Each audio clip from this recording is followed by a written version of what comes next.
Hello and welcome to this week's Rotherham Advertisers Sports Chat Podcast. Unfortunately, Miller's correspondent David Beddoes is away on his holidays this week. So joining me around the table, we have news editor Michael Upton. Morning. And the Rotherham Advertiser editor Andrew Mosley. Hello. Thank you for your time this morning, gentlemen. We can carry on with the celebratory theme in the Sports Chat Podcast because Rotherham United have won yet again. This time against Bristol City at the New York Stadium on Saturday, a 3-0 victory. Marks 2 wins on the bounce, 2 clean sheets on the bounce, and also Rotherham's biggest win since they got promoted back to the Championship.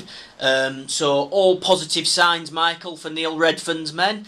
First of all, let's talk about the outstanding player of the game, the man of the match, Clarke-Harris. 2 goals, Michael, and as the old quotation goes, he doesn't score tap-ins. Absolutely not. I was saying it myself on Saturday. He's a bit of an enigma, Clarke-Harris. I've said many a time in this podcast, can run a games and see how he gets on, and no one ever seems to have done that. The guy's got a screamer in his locker. What he needs to do is get a decent run, start dominating centre halves in the opposition penalty box, and maybe he will get some tap-ins. Andrew, we saw that, didn't we? He did give the centre halves of Bristol City, there was 3 of them, and he gave them a real torrid time, didn't he?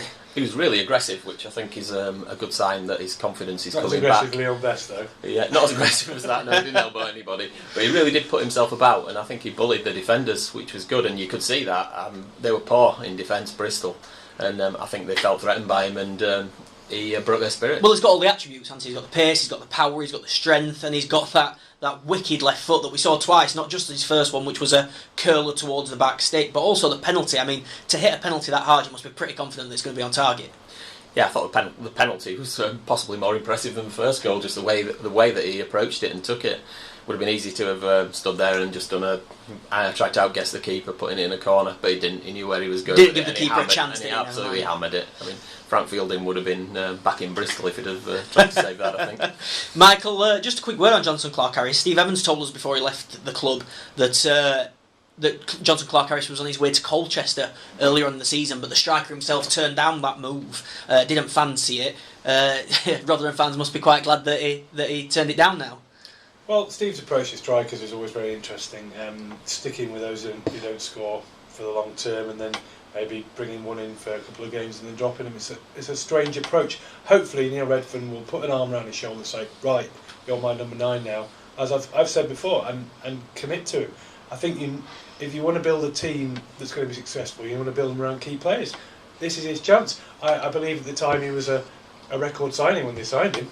Well, let's commit to him and see how he gets on. Yeah, well done, Clarke-Harris. I just want to say about that penalty. The fans behind the goal would have been doubly relieved that went in, because if that had gone just over the bar, there could have been some serious injuries. Some teeth smashing in the Bristol end. Andrew, just to talk a little bit about Grant Ward as well.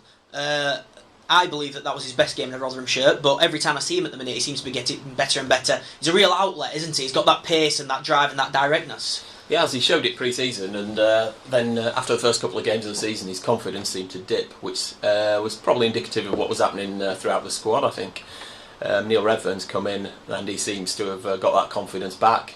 His passing is great, his awareness is great, he's doing a lot more running. He seems to be quite a free spirit in the side, which I think is what they've needed a bit after Ben Pringle left.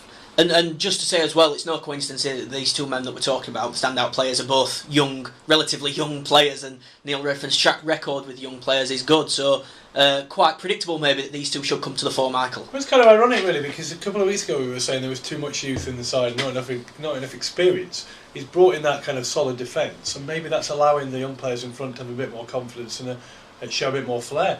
Grant Ward, of course, announced himself at Rotherham with that absolute pile driver in the trialist game, I believe it was, or one of the pre-season games, maybe at Parkgate, and it seemed to me that he maybe been a bit of a shrinking violet in the early days of the season. He seemed to drift out of games. I think he was sub once or twice.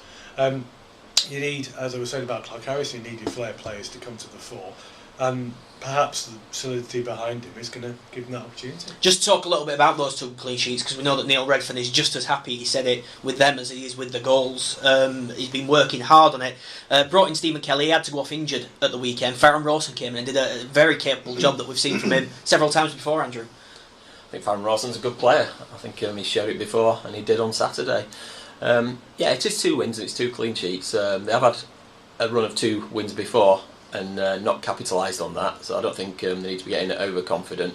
Equally, Bristol did have several good chances early on. The Kieran Agard one, just to say, what the Lee Camp pulled off a stunning save for him. Yeah, first 20 minutes they could have had they had 3 or 4 chances. So I think there's still some work to be done there, but it is a clean sheet, so that's progress. Just to talk about Lee Camp ever so slightly, against Leeds he made an outstanding save that kept Rotherham in the game, and then again against Bristol City in such a well, Steve Cottrell, the Bristol City manager, said that was the game, the changing point of the game. It would have gone 1-1 had Kieran Agard stuck that away.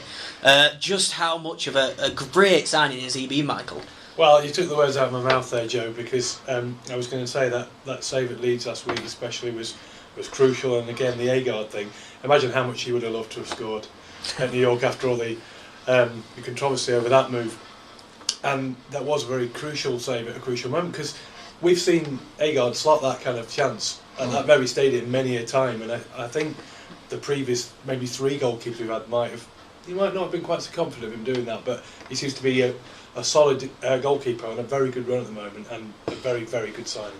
Gentlemen, then just to look forward, next up it's Wolverhampton Wanderers, who come to the New York Stadium on Saturday, and again another old face, once an ally, now an enemy. Adam Lafondra will be coming. We've seen in the last 2 games that this has possibly been used by Neil Redfern as a little bit of a pep talk for his team, with Kieran Agard, with Steve Evans. Are we expecting the same again with Adam Lafondra at Wolves? Yeah, Adam Lafondra, first game at the New York Stadium. He'll be looking to put one over on Rotherham, I think. Wolves have not done perhaps as well as people thought they might, but they are always capable of scoring goals, as we saw when they played Rotherham last season. So I think Neil Redfern will be hoping his defence has tightened up a bit since then, which the signs are that it has. I'd go for a 1-1 draw. Michael? Neil's certainly going to have to find something else to ramp his team up, because presumably he got a parking pass at the New York on Saturday. There wasn't any problem with that. It's a really difficult one to call. It depends which Wolves turn up, but confidence should be high, the crowd should be optimistic, and I'd take a 1-0 win. I think that's possible. Rotherham fans must also be happy that Nuadiko is out for the season. Obviously he was on loan at Rotherham a few seasons back, a real bright spot. Wolves snapped him up and he's done great for them, but he's out for the season. So just Adam Lafondra to contend with next week, gentlemen, which obviously won't be an easy task.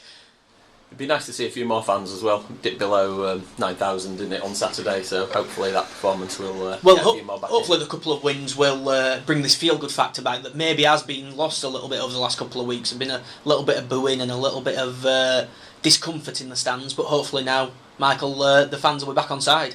Well, you'd certainly hope so. A bit of sunshine wouldn't go amiss. Last weekend was probably the most that was the discomfort, I think, the entire season, and it was out of Christmas shopping for a lot of people. So maybe our advice should be ditch the high street, get yourself down to the stadium on Saturday for a bit of exciting pre-Christmas entertainment. Exciting pre-Christmas entertainment, says news editor Michael Upton. We'll hold you to that, Michael. We'll discuss that next week and see if your prediction was correct. Right, gentlemen, I'll wrap that up there and say thank you very much for your time this morning, and thank you at home for listening. Remember, you can sign up to the match in your inbox every Monday lunchtime with video interviews from the players, the SportsChat Podcast, lots of exclusive images, as well as full match report and Neil Redfern's post-match comment. Make sure you pick up the advertiser on Friday for a preview of that Wolves game, along with all the action from last Saturday's game and all your other sporting needs as well. And I'll say thank you very much for listening.